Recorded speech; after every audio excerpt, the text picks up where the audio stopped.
Hi viewers, welcome to our channel.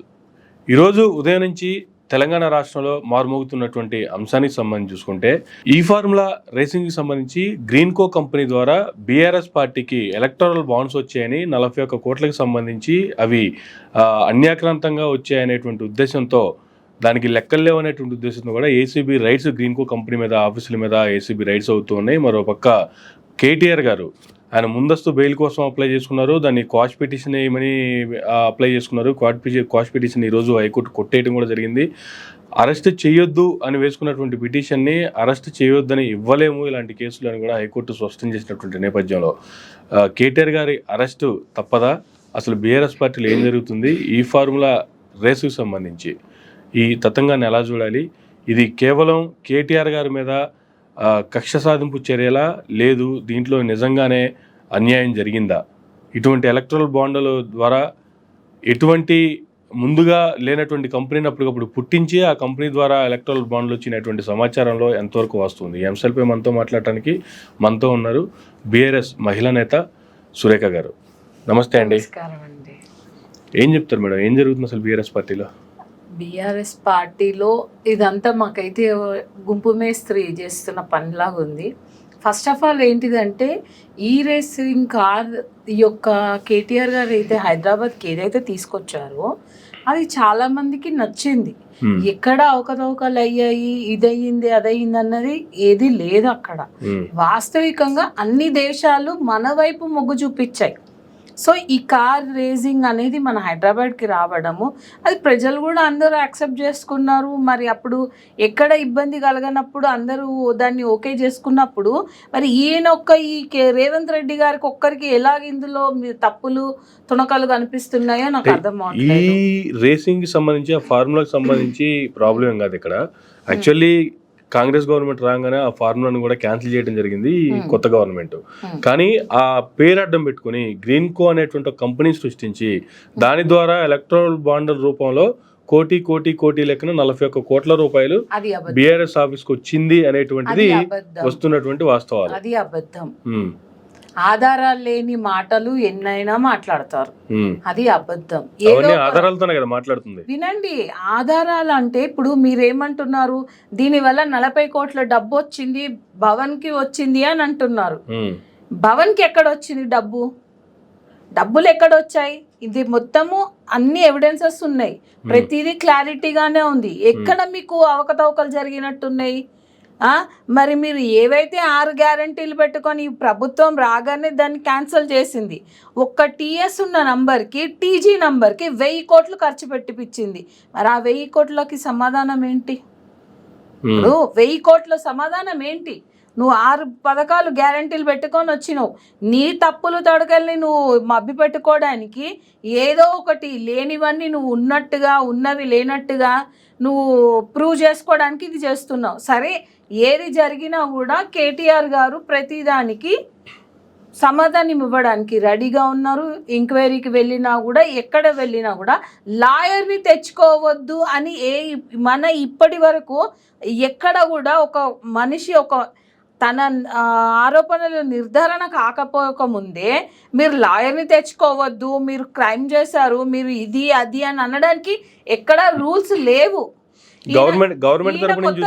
వినండి, లాయర్ని తీసుకొచ్చుకుంటాను మా కేటీఆర్ గారు, లాయర్ని తెచ్చుకుంటా అంటే లాయర్ని రావద్దు అనడానికి అసలు వీళ్ళు చదువుకున్నారా?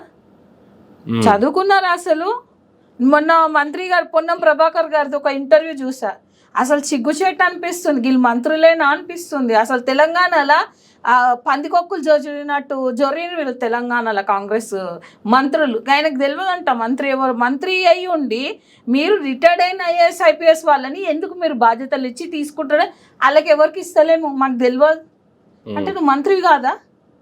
నువ్వు ప్రజల మధ్యలో ఉండి మీరు పాలకులు కదా, మీరు ప్రతిదీ మేము చేస్తామని వచ్చారు కదా, మరి వచ్చినప్పుడు ఏం చేస్తున్నారు? నువ్వు ఒక మంత్రి అయి ఉండి ప్రతిదానికి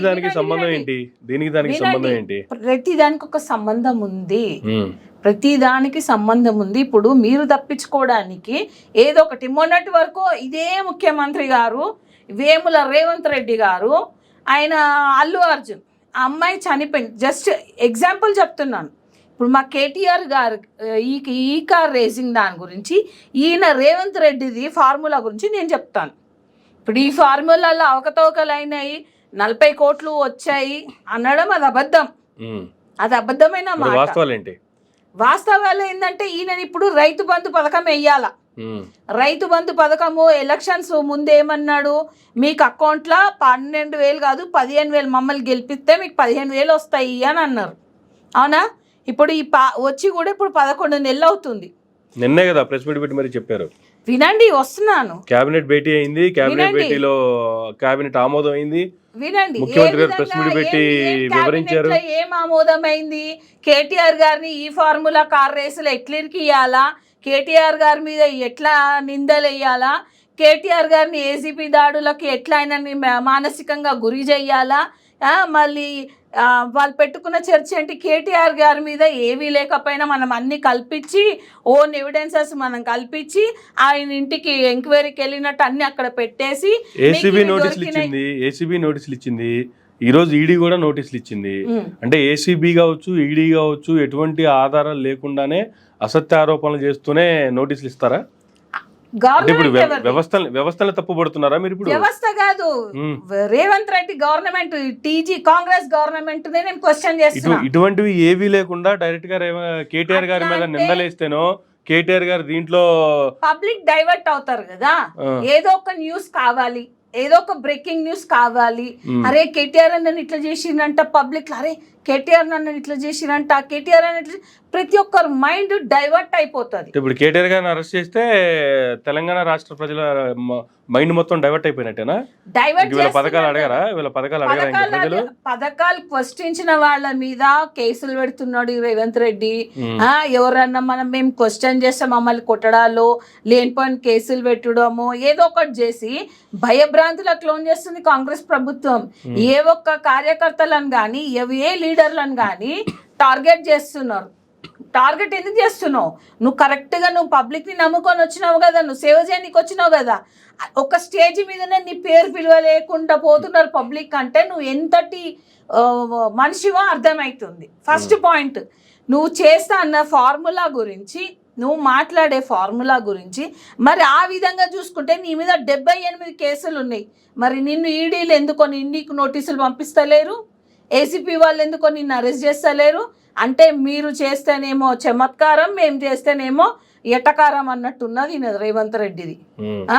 ఏసీపీ దాడులు అయినా కూడా ఒకటి ఏంటిదంటే, ప్రభుత్వాలను నిర్మించుకున్నప్పుడు ప్రజలు ఎన్నుకున్న గవర్నమెంట్, నువ్వు తొక్కిదారులా నువ్వు దొంగ లెక్కలు చేసుకొని దొంగ కథలు పట్టుకొని నువ్వు నోటుకు ఓటు కేసులా నువ్వు రెడ్ హ్యాండెడ్ గా దొరికినప్పుడు ఎవిడెన్స్ తో కేటీఆర్ గారికి నోటీసులు వచ్చాయనేది గవర్నమెంట్ చెప్తున్నటువంటి వాదన రాంగ్. అది రాంగ్ అంటే రాంగ్.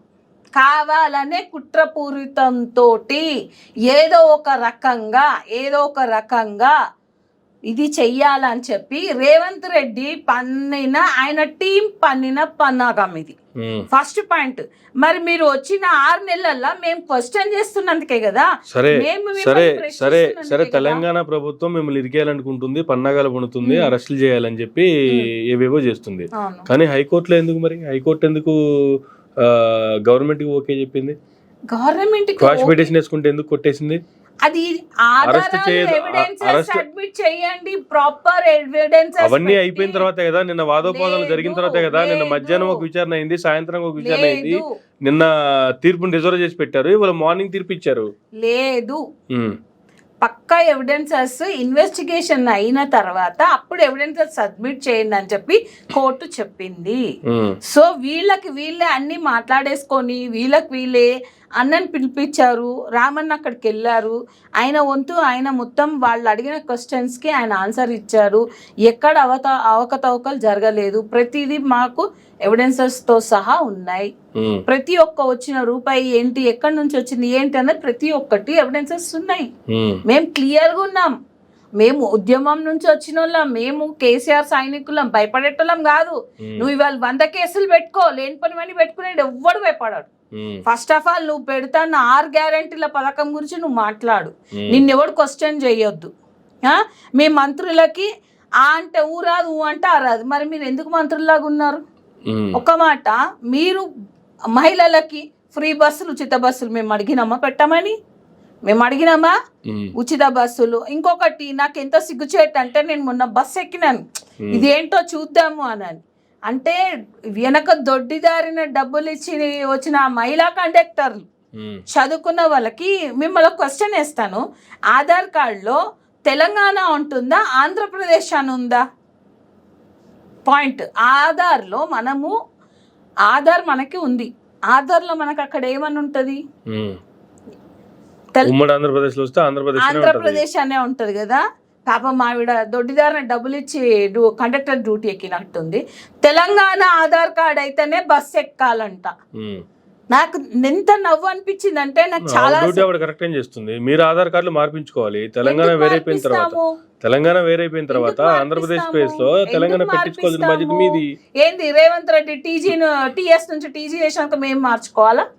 మేము ఎందుకు మార్చుకుంటాం? అప్పుడు వచ్చిండేది అదే కంటిన్యూ చేస్తున్నారు పబ్లిక్. కొందరు చదువుకున్న వాళ్ళు ఉంటారు, కొందరు చదువు రాని వాళ్ళు ఉంటారు. ఆధార్ అనేది సెంట్రల్ నుంచి వచ్చిండేది. అది ఇప్పుడు నువ్వు మార్చమంటే అసలు ఆధారే అవసరం లేదంట నేను. కానీ ఇప్పుడు ఆధార్ అనేది మనకు ఒక పార్ట్ ఆఫ్ లైఫ్ అయిపోయింది. ఒక జీవితంలో మీకు ఆధార్ పాన్ కంపల్సరీ ఉండాలా. నువ్వు చచ్చినా బతికినా డెత్ సర్టిఫికేట్ కైనా ఆధార్ పాన్ కార్డు అడుగుతున్నారు, అవునా? మరి ఎక్కడ మెన్షన్ చేయలేదు. మరి గత ప్రభుత్వంలో ఉన్నప్పుడు కూడా, మా టీఆర్ఎస్ ప్రభుత్వం ఉన్నప్పుడు కూడా తెలంగాణలో చేసుకోవాలా, ఇది ఆంధ్ర అని అనలేదు. ఆ లెక్కన చూసుకుంటే పక్క తెలంగాణ వాళ్ళే ఉండాలా. ఆ లెక్కన చూసుకుంటే మరి ఎక్కడెక్కడి నుంచో సెటిలర్స్ ఉన్నారు, చాలా మంది ఉన్నారు. తెలంగాణ ఆంధ్రాలో ఆంధ్ర వాళ్ళు ఉన్నారు, రెడ్డిస్ ఉన్నారు, చౌదరీస్ ఉన్నారు, చాలా అనేక మంది ఇక్కడ బతుకుతున్నప్పుడు మరి వీళ్ళందరినీ మరి మేము తెలంగాణలో మేము తరిమి కొట్టాలా? లేదు కదా. మేము అందరం అక్క చెల్లెలు లెక్క అన్నదమ్ములు లెక్క కలిసి ఉన్నప్పుడు మరి ఈ తెలంగాణ ఆధార్ కార్డు ఎట్లా వస్తుంది? పాయింట్. మీరు కూడా, నేను మొన్న బస్సులో పోయినా కాబట్టి నాకు ఇది తెలిసింది. ఇంకొక దగ్గర ఆధారే చెల్లదంట ఆమె. ఫ్రీ బస్ నువ్వు టికెట్ తీసుకోలేకపోతే లేదని దారిలో మధ్యలో ఆపేస్తున్నారు. స్టాప్లో ఆమె దింపేస్తున్నారు. అంటే ఇవన్నీ మీడియా వాళ్ళకి కనపడట్లేదా? పాయింట్. ఎవరైనా క్వశ్చన్స్ కథం, ఈమె ఏం చేస్తుంది టార్గెట్ చేయడము, వీళ్ళు ఏం చేస్తున్నారు. నువ్వు గుంపు వేస్తురివి, నువ్వు ఇల్లు కట్టుకొని కూడా వనికిరావు నన్ను అడిగితే. నువ్వు ఒక స్పీచ్ కూడా ఇవ్వలేవు రామన్నలాగా. నువ్వు ఎక్కడొక స్టేజ్ మీద ఇంగ్లీష్లో స్పీచ్ ఇవ్వలేనోడివి. నువ్వు బ్యాగులు మోసుకుంటా నువ్వు ఏమేమో దొడ్డిదారులు చేసిన కథలతోటి నువ్వు సీఎం అయినావు. నీ పక్కనున్న మంత్రులు నేను లెక్క చేస్తలేరు, బేఖాతరు చేస్తున్నారు. ఆయన ఏం చేశారు, ఎలా అయ్యారో తీసి పక్కన పెడితే, ప్రస్తుతం తెలంగాణ రాష్ట్ర ముఖ్యమంత్రి గారు గౌరవ రేవంత్ రెడ్డి గారు. ఆ యాంగిల్లోకి వస్తే, మీ తరపు నుంచి మీరు న్యాయం కోసం హైకోర్టుకి వెళ్ళారు, హైకోర్టులో మీకు చుక్కెదురైంది. దానికి రేవంత్ రెడ్డికి సంబంధం ఏముంటుంది? ఆయనకు అనుకూలంగా కావాలి కదా. ఇప్పుడు ఏదో ఒక రకంగా మౌడు కొట్టినందుకు కాదు, కోర్టులు కూడా తప్పు పడుతున్నారా? న్యాయ వ్యవస్థ కూడా తప్పు పడుతున్నారా? న్యాయ వ్యవస్థలో కూడా కరెక్ట్ గా ఉండాలి. వ్యవస్థని నేను తప్పు పట్టట్లేదు. ఇలాంటి పనికి మాలిన వాళ్ళు పబ్లిక్ ని డైవర్ట్ చేయడానికి మొన్నటి వరకు అల్లు అర్జున్ గారిది ఒక ఇష్యూ తీసుకొచ్చినారు. అమ్మాయి చనిపోయింది, బిఫోర్ అల్లు అర్జున్ గారు రాకముందు చనిపోయింది. మీరు కూడా అందరు చూసే ఉంటారు. అమ్మాయి చనిపోయింది అల్లు అర్జున్ గారు రాకముందు. ఏదో చేసిండు, మసి ఊసిండు, ఏదో చేసిండు. ఎట్లయితే ఏంది అల్లు అర్జున్ మీద ఎందుకు అల్లు అర్జున్ని అరెస్ట్ చేయించాల్సి వచ్చిందంటే, స్టేజ్ మీద తిన పేరు పిలవలేదని. అంటే ఈయన పేరు పిలవకపోతే, ఈయన పేరు చెప్పుకోకపోతే ఇక ఎవరి మెడతలని ఏదో ఒక రకంగా ఇరికిస్తాడు. ఇప్పుడు మన అల్లు అరవింద్ గారు అన్నారు, మొత్తం తెలంగాణ అంతా ఒక ఎంటర్టైన్మెంట్ అవుతుంది అని. దాన్ని బట్టి మాకు తెలియదా మేము ఒక ఎంటర్టైన్మెంట్ వరల్డ్లో ఉంటున్నామని? మీరు పథకాలు అమలు చేయరు. ఆ పథకాలను మీరు కరెక్ట్గా అమలు చేస్తున్నారా? నువ్వు ఎలక్షన్స్ కాకముందు ఏమన్నావు, నన్ను గెలిపిస్తే మీకు ఇదేస్తాను అదేస్తాను. ఇంకొకటి, రైతులు ఎందుకండి హామీ పత్రం ఇవ్వాలా? భారత రాజ్యాంగంలో ఎక్కడ కనీవిని ఎరగంది రేవంత్ రెడ్డి గారు తీసుకొస్తున్నారు. రైతులు ఈయనకి హామీ పథకం ఇవ్వాలా? 12,000 ఇస్తాడు. ఈయన ఏమన్నాడు, ఎలక్షన్స్ వచ్చినప్పుడు నన్ను గెలిపిస్తే 15,000 ఇస్తామన్నాడు. ఇప్పుడు 12,000 అంటున్నాడు. ఆ 12,000కి ఎక్కడైనా ఒక రైతు హామీ పథకం ఇచ్చేది ఉందా? మీరు చెప్పండి, అది కరెక్టేనా? అది వదిలేయండి. మరి గురుకులలో మొన్న అంతమంది పిల్లలకు ఫుడ్ పాయిజన్ అయింది, అందులోకి 2 అమ్మాయిలు చనిపోయినారు. మరి దాని మీద ఎందుకు మాట్లాడట్లేదు? అంటే మీ తప్పులని కప్పిపుచ్చుకోవడానికి ఏదో ఒక విధంగా ఎవరి మీదనో ఒకరి మీద బురద జల్లి ఏదో ఒక రకంగా అరెస్టులు చేస్తే అందరూ ఇది అస్తవ్యస్తం అవుతుంది అని. మేము అస్సలుగా తప్పు చేయలేదు, భయపడేదే లేదు. నేను ఆ రోజు కూడా మీకు మీడియాలో మీరు నన్ను ఇంటర్వ్యూ తీసుకున్నప్పుడు కూడా ఇదే చెప్పాను. మేము తప్పు చేయనప్పుడు కడిగిన ముత్యాల్లాగా మా కవితకు వస్తారు, అలాగే మా రామన్న కూడా వస్తారు. ప్రూవ్ చేసుకుంటాం, తర్వాత మేము మాట్లాడతాం. సరే, కడిగిన ముత్యంలాగా బయటకు వస్తారా, ఎలా వస్తారని తీసే తర్వాత సంగతి పక్కన పెడితే, ముందైతే అరెస్ట్ అవుతున్నారు అనేటువంటి వార్తల నేపథ్యంలో ఇన్ కేసు అరెస్ట్ అయితే ఏంటి బీఆర్ఎస్ పార్టీ పరిస్థితి ఏంటి? కేటీఆర్ గారి స్థానాన్ని ఫిలప్ చేసే పరిస్థితి ఎవరు తీసుకున్నారో ఆ బాధ్యతలు ఎవరి మీద? ఆబ్వియస్లీ కవితక్క గారు తీసుకుంటారు బాధ్యతలు, లేదంటే కేసీఆర్ గారు వస్తారు. బాధ్యతలు ఎవరు తీసుకుంటారు ఏంది అన్నది పక్కన పెడితే, మేమందరం కలిసికట్టుగా పోరాడి మాకేం ఉద్యమాలు కొత్త ఏం కాదు, కొట్లాటలు మాకేం కొత్త ఏం కాదు, ఈ పోలీసు వాళ్ళే మాకు కొత్త ఏం కాదు. అన్ని విధాలా మేము ఎదుర్కోవడానికి సిద్ధంగా ఉన్నాం. మేము కేసీఆర్ దళం, కేసీఆర్ సైనికులం. పార్టీ పరంగా చూసుకున్నా మా మహిళల మెజార్టీ ఎక్కువనే ఉంటుంది. ఈ రోజు కాకపోయినా మళ్ళీ సేమ్ సీన్ రిపీట్ అవుతుంది. మేము వడ్డీతో సహా చెల్లిస్తాం. మేము పిన్ టు పిన్, మాటకి మాట, పిన్ టు పిన్ మేము చెల్లిస్తాం. సరే, మా మీద మీరు ఏం దుష్ప్రచారాలు చేస్తారో, సరే అన్నని అరెస్ట్ చేయిస్తారా, అన్నని మీరు ఏం చేస్తారో చేయండి, కానీ మాకు తెలుసు మా అన్న బయటికి వస్తాడు. అది ఓకే. బయటకు వచ్చే కంటే ముందైతే అరెస్ట్ చేయాలా, చేయకపోతే ఇది ఈగో దెబ్బతింటది కదా. రేవంత్ రెడ్డి గారు లేని ఈగో కోసం అరెస్ట్ అవుతుందా? అరెస్ట్ చేస్తారా?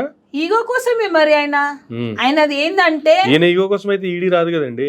ఈడీ వచ్చిందంటే అసలు నేను ఏం చెప్పాలో నాకు అర్థమైతలేదు. ఫస్ట్ పాయింట్, అక్కడ అన్ని క్లారిటీగా ఉన్నప్పుడు, ప్రతిదానికి క్లారిటీగా ఉన్నప్పుడు లేని వాళ్ళని మీరు ఇరకట్టంలో పెట్టి కన్ఫ్యూజన్ ఒక క్రియేట్ చేసేసి ఇది కన్ఫ్యూజ్ చేసేసి వాళ్ళని వీళ్ళని కన్ఫ్యూజ్ చేసి ఇన్ని వేల కోట్లు అయిపోయింది, అంత నష్టం అయిపోయింది, ఇది అయిపోయింది, అది అయిపోయింది అని చెప్పేసి మీరు ఇది చేసారు. లాస్ట్కి ఏమవుతుందో అది మీరే చూస్తారు. మేము చెప్పేది అవసరం లేదు. ఇప్పుడు అన్నని అరెస్ట్ చేస్తారో చేయరో తర్వాత సంగతి. ఒకళ్ళు చేసినా కూడా మేమందరం ప్రతిది ఎదుర్కోవడానికి మేము న్యాయబద్ధంగా మేము కొట్లాడేది మేము కొట్లాడతాం. మమ్మల్ని మేము ప్రూవ్ చేసుకుంటాం. ఓకే, నువ్వు ప్రూవ్ చేసుకో. నువ్వు 6 పథకాలు అన్నావు. 6 పథకాలు ఏంటి? గురుకులాల్లో మేము పోయినప్పుడు కూడా చూసినప్పుడు అసలు వాష్రూమ్స్ లేవు, వాళ్ళ ఫుడ్ వేరు. కేసీఆర్ గారు ఉన్నప్పుడన్నా బడిబాట పిల్లలకి మా గురుకులాల్లో మంచి ఫుడ్ ఉండేది, సౌకర్యాలు బాగుండేవి, అశుభ్రత అనేదే లేకుండా మంచి శుభ్రమైన వసతి గృహాలు, వాష్రూమ్సే కానీ ప్రతిదీ అన్నీ బాగున్నాయి. ఈ ప్రభుత్వం వచ్చినాక వాళ్ళు నీళ్లు తాగడానికి, స్నానం చేసుకోవడానికి పైకెక్కి ట్యాంక్ల నుంచి బకెట్లలో మోసుకుంటున్నారు పిల్లలు. ఒకడు పైనుంచి అందిస్తే మధ్యలో ఇంకొకటి తీసుకొని. అసలు ఎంత దౌర్భాగ్యం అంటే కాంగ్రెస్ వచ్చినప్పటి నుంచి నిజంగా చెప్పాలంటే అన్ని విధాల నష్టమే. ఎక్కడ ఎవరికి ఒరిగింది ఏమీ లేదు. ప్రజలు కూడా మార్పు అని కోరుకున్నారు కాబట్టి మార్పు వాళ్ళకు కూడా అర్థమైంది. కేసీఆర్ గారు ఉన్నప్పుడు ఎట్లుండే తెలంగాణ, కాంగ్రెస్ వచ్చినాక ఎట్లా అయింది తెలంగాణ అన్నది ఇప్పుడు అందరికి అర్థమవుతుంది.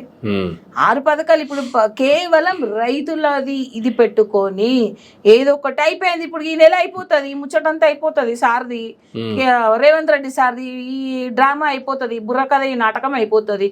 మళ్ళీ నెక్స్ట్ ఇంకొక ఆయనను టార్గెట్ పెడతాడు. ఇక ఆయన టార్గెట్ పెట్టిన ఆయన మీద కూడా ఈడీలు, ఏసీబీలు, సిబిఐలు ఇక లేనిపోయినవన్నీ ఈయన సృష్టిస్తూనే ఉంటాడు. ఇంకా అంతే. ఇక మళ్ళీ ఒక ఇయర్ ఇప్పుడు ఈ సంవత్సరం అయిపోతుంది, ఇంకో సంవత్సరం ఇంకొక ట్రాక్ తీసుకొస్తాడు ఆయన. ఎందుకంటే మళ్ళీ అప్పుడు 6 పథకాలలో 5 పథకాలు ఇంకా ఉంటాయి కదా. ఈ 5 ఏళ్లలో ఈయన 5 పథకాలకి ఒక్కొక్కరిని టార్గెట్ చేసుకుంటూ వస్తాడు అనమాట. అది ఆయన కాన్సెప్ట్. ఆయన అవి చేసుకోవడానికే వచ్చినాయి. ఎందుకంటే ఒక రియల్ ఎస్టేటర్, ఒక చంద్రబాబు నాయుడు గారి దగ్గర ఆయన శిష్యుడు, మరి బాబు గారికి కావాల్సిండే శిష్యుడే సమకూర్చాలంటే ఏదో ఒక రకంగా. అసలు అక్రమ కట్టడాలు ఎక్కడున్నాయి? అక్రమ కట్టడాలు అని చెప్పి నువ్వు అక్కడ ఏసీబీ ఏసీబీ ఇక్కడ జేసీబీలతోటి నువ్వు కూలగొట్టేస్తున్నావు. ఎవరికి కట్టబెట్టడానికి నువ్వు ఈ లేని ల్యాండ్ల అవన్నీ ఇష్యూస్ తీసుకొస్తున్నావు? ఒక్కొక్కరు నోరు కడుపు కట్టుకొని కొనుక్కున్న వాళ్ళు ఉన్నారు, జెన్యున్ గా కొనుక్కో. మరి నువ్వు ట్యాక్సులు కట్టించుకోక ముందు ఎందుకు కూలగొట్టలేదు జేసీబీలతోటి? నీకు ఇంత ప్రాఫిట్ వచ్చినాక నువ్వు ఎందుకు కూలగొట్టిపిస్తున్నావు? అంటే నువ్వు ఆడిందాట పాడింది పాట. ఇది కరెక్ట్ కాదు. మేము ఏ విధంగా బుద్ధి చెప్పాలో మేము చెప్తాం ఈ ప్రభుత్వానికి. ప్రభుత్వాన్ని నేను ఒకటే సూటి ప్రశ్న ఇస్తున్నాను. 6 పథకాలు చేస్తా అన్నారు, 6 పథకాలు నువ్వు చెయ్యి ఫస్ట్. నువ్వు ఆ పథకాలు చెయ్యవు. మీ మంత్రులకే ఒక క్లారిటీ లేదు. ఒక టాపిక్ మీద ఒక ఇంటర్వ్యూలో ఒక యాంకర్ అడుగుతున్న క్వశ్చన్స్కి ఆయనకి ఆన్సరే లేదు. తినొచ్చినవా అని అడుగుతాడు, ఏం అడుగుతున్నావు నువ్వు నన్ను అంటాడు. ఆయన ఎవరో నాకు తెలియదు అంటాడు.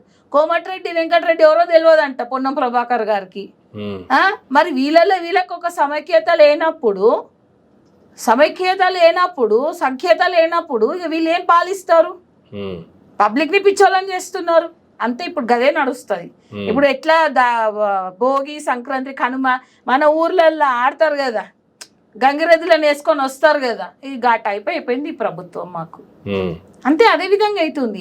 ఎక్కడ చూసినా క్రైమ్ రేటు పెరిగిపోయింది. పోలీసుల అరాచకాలు పెరిగిపోయినాయి. కంప్లైంట్ ఇవ్వడానికి పోలీస్ స్టేషన్స్కి వెళ్ళాలంటే కూడా భయపడుతున్నారు జనం. అదే కేసీఆర్ గారు ఉన్నప్పుడు అలా కాలేదే. ఫ్రెండ్లీ పోలీస్ ఏ ఒక్కరి మీద కూడా చేయబడలేదు. ఆడవాళ్ళ మీద కూడా దురుసుగా ప్రవర్తిస్తున్నారు, దురుసుగా మాట్లాడుతున్నారు. కంప్లైంట్ ఇవ్వడానికి వెళ్తే వాళ్ళని ఒక దీనిగా మాట్లాడుతున్నారు. మరి కేసీఆర్ గారు ఉన్నప్పుడు ఇవన్నీ మాకు జరగలేదే. షీ టీమ్స్ ఉండే, అన్ని విధాలుగా క్రైమ్ రేట్ అనేది తగ్గిపోయింది. ఎప్పుడైతే కాంగ్రెస్ ప్రభుత్వం వచ్చిందో 59% క్రైమ్ రేట్ పెరిగిపోయింది. 59%.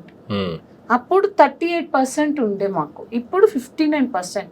ఎక్కడ వెళ్ళినా ఏం చేసినా ఏ గల్లీలో చూసినా ఈ విధవలు తయారవుతున్నారు. కానీ మరి కంప్లైంట్ ఇద్దామంటే భయపడి చేస్తున్నారు జనాలు. ఆ భయానికి నువ్వు తీసుకొచ్చినప్పుడు పబ్లిక్ ఎట్లా నిన్ను నమ్ముతారు? మొన్న ఒక సిద్దిపేటలోనే ఎక్కడో పోలీస్ స్టేషన్ లో కంప్లైంట్ చేయడానికి వెళ్ళినందుకు ఆ అబ్బాయిని ఇష్టం వచ్చినట్టు కొట్టినారు. ఒక ఎస్ఐ కొట్టడం అది ఎంతవరకు కరెక్ట్ అంటారు?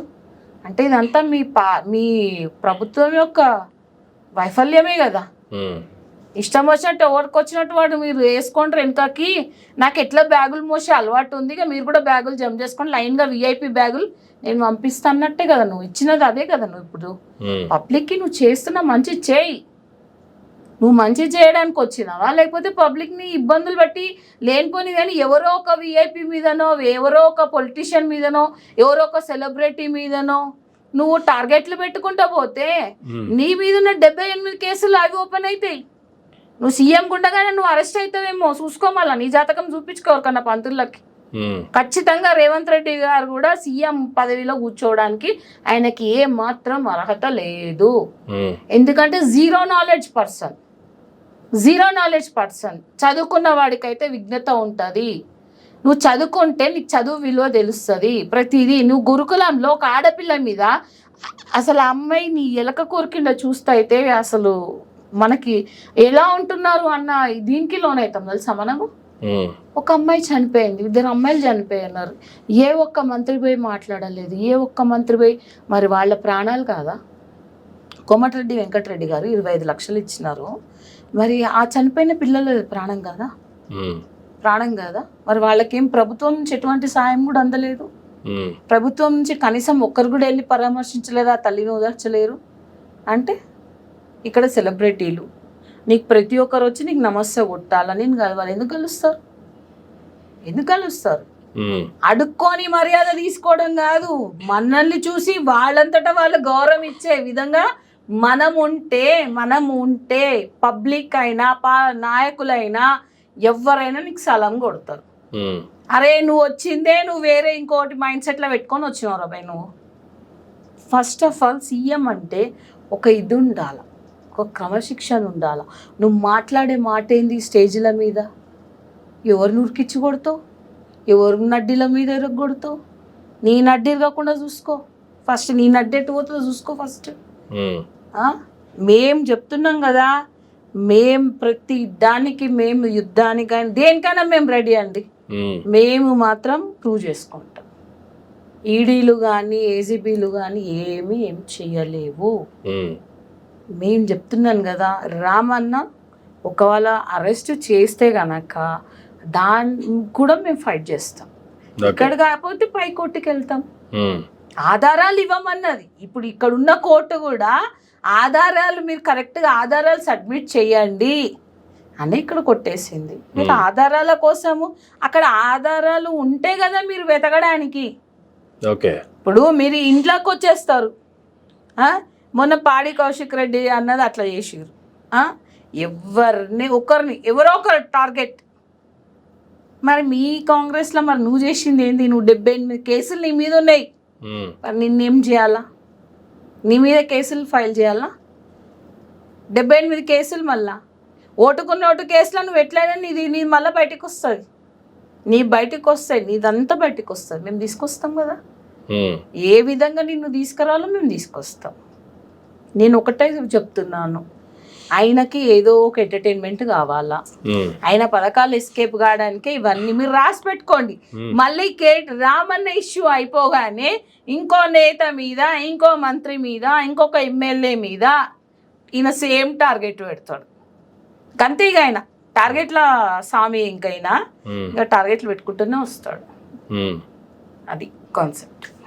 రైట్ మ్యామ్, థ్యాంక్ యూ అండి. ఇదండి కేటీఆర్ గారి ఇష్యూకి సంబంధించి బీఆర్ఎస్ మహిళా నేత సురేఖ గారు ఇచ్చినటువంటి వివరణ. చూద్దాం మరి నెక్స్ట్ అరెస్ట్లో జరుగుతాయా, లేదు వీళ్ళు నెక్స్ట్ మళ్ళీ సుప్రీంకోర్టుకి వెళ్ళి అరెస్ట్ అవ్వకుండా ఆపుకునే పరిస్థితులు ఉన్నాయా, ఏదైనా మరి కొద్ది రోజులు తెలిసే అవకాశం ఉంది. సో ఇది ఇప్పుడు ఉన్నటువంటి అప్డేట్స్. మరిన్ని అప్డేట్స్తో మళ్ళీ కలిసే ప్రయత్నం చేస్తాం. చూస్తూనే ఉండండి మైరా మీడియా.